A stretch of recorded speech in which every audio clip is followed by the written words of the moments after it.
ಒಬ್ಬ ಮುದುಕ ತನ್ನ ಪಕ್ಕದ ಮನೆಯ ಹುಡುಗನ ಮೇಲೆ ಒಂದು ಸುಳ್ಳು ಕೇಸ್ ಹಾಕ್ಬಿಡ್ತಾನೆ. ಇವನೊಬ್ಬ ಕಳ್ಳ, ನಮ್ಮ ಮನೆಯಲ್ಲಿ ದರೋಡೆ ಮಾಡಿದಾನೆ ಅಂತ. ಸೊ ಪೊಲೀಸ್ನವರು ಬಂದು ಅವನ್ನ ಅರೆಸ್ಟ್ ಮಾಡ್ಕೊಂಡು ಹೋಗ್ತಾರೆ. ವಿಚಾರಣೆ ಆದಾಗ ಅವ್ರಿಗೆ ಗೊತ್ತಾಗುತ್ತೆ ಇವನೇನು ತಪ್ಪು ಮಾಡಿಲ್ಲ ಅಂತ ಅವನ್ನ ಬಿಟ್ಬಿಡ್ತಾರೆ. ಸರಿ, ಅವ್ನು ಮನೆಗೆ ಬರ್ತಾನೆ. ಮನೆಗೆ ಬಂದಾಗ ಎಲ್ಲರೂ ಕೂಡ ಅವನ್ನ ಕಳ್ಳನ್ ತರನೇ ನೋಡ್ತಿದ್ದಾರೆ. ಪ್ರೂವ್ ಆಯ್ತು ಅವ್ನು ಕಳ್ಳ ಅಲ್ಲ ಅಂತ, ಬಟ್ ಸ್ಟಿಲ್ ಅವನ ಎಲ್ಲರೂ ಕೂಡ ಕಳ್ಳನ್ ತರನೇ ನೋಡ್ತಿದ್ದಾರೆ. ಸೊ ಅವನೇನ್ ಮಾಡ್ತಾನೆ, ಆ ಅಜ್ಜಿನ ಮೇಲೆ, ಮುದುಕನ ಮೇಲೆ ಹೋಗಿ ಒಂದು ಮಾನನಷ್ಟ ಮೊಕದ್ದಮೆ ಆಗ್ತಾರೆ. ಸೊ ಸರಿ, ಜಡ್ಜ್ ಅವ್ರನ್ನ ಕರೀತಾರೆ. ಕರೆದು ಯಾಕಪ್ಪ ಹೀಗ್ ಮಾಡಿದೆ, ಸುಳ್ಳು ಆಪಾದನೆ ಅಂತ ಕೇಳಿದಾಗ ಅಜ್ಜ ಹೇಳ್ತಾರಂತೆ, ಆ ಹುಡುಗನ ಕಂಡ್ರೆ ನನಗೆ ಆಗ್ತಿರ್ಲಿಲ್ಲ, ಹೊಟ್ಟೆ ಕಿಚ್ಚು, ಅದಕ್ಕೆ ಹಾಗೆ ಮಾಡಿದೆ ಅಂತ.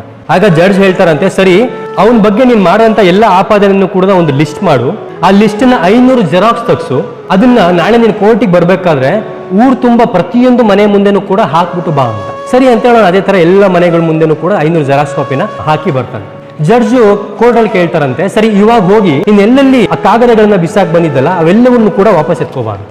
ಆಗ ಮುದ್ಕ ಹೇಳ್ತಾರೆ, ಅದ್ ಹೆಂಗಾಗುತ್ತೆ ಮಹಾಪ್ರಭು, ಇಷ್ಟೊತ್ತಿಗೆ ಅದೆಲ್ಲ ಹಾರು ಎಲ್ಲೆಲ್ಲೋ ಹೋಗಿರುತ್ತೆ, ಯಾರ್ಯಾರೋ ಎತ್ಕೊಂಡಿರ್ತಾರೆ, ಯಾರೋ ಹರಿದು ಹಾಕಿರ್ತಾರೆ, ಇನ್ನೆಲ್ಲೆಲ್ಲೋ ಹೋಗಿ ಬಿದ್ದಿರುತ್ತೆ, ಅದನ್ನ ಹೆಂಗ್ ಹುಡ್ಕೋಬರಕ್ಕಾಗುತ್ತೆ ಅಂತ. ಆಗ ಜಡ್ಜ್ ಹೇಳ್ತಾರಂತೆ, ಸಾಕ್ಷಿಗಳಿಲ್ದೆ, ನಿನ್ ಏನೋ ಗೊತ್ತಿಲ್ಲದೆ ಇನ್ನೊಬ್ಬರ ಮೇಲೆ ಆಪಾದನೆ ಮಾಡಿದಾಗ ಆ ಒಂದು ಆರೋಪ ಏನಿದೆ ಅದು ಗಾಳಿ ತುಂಬಾ ಹರಡಿ ಎಲ್ಲೆಲ್ಲ ಹೋಗಿ ಬಿದ್ದ್ಬಿಡುತ್ತೆ. ನಾಳೆ ಅವ್ರು ನಿರಪರಾಧಿ ಅಂತ ಅವ್ರು ಪ್ರೂವ್ ಆದ್ರೂ ಕೂಡ ಅವ್ರನ್ನ ಜನ ನಂಬೋದಿಲ್ಲಪ್ಪ. ಸೊ ಇನ್ನೊಂದು ಸಲಿ ಇನ್ನೊಬ್ಬರ ಮೇಲೆ ಸುಖ ಸುಮ್ಮನೆ ಆರೋಪ ಮಾಡೋದಕ್ಕಿಂತ ಮುಂಚೆ ಯೋಚನೆ ಮಾಡಿ ಮಾತಾಡು ಅಂತ ಹೇಳಿ ಕಳಿಸ್ತಾರೆ.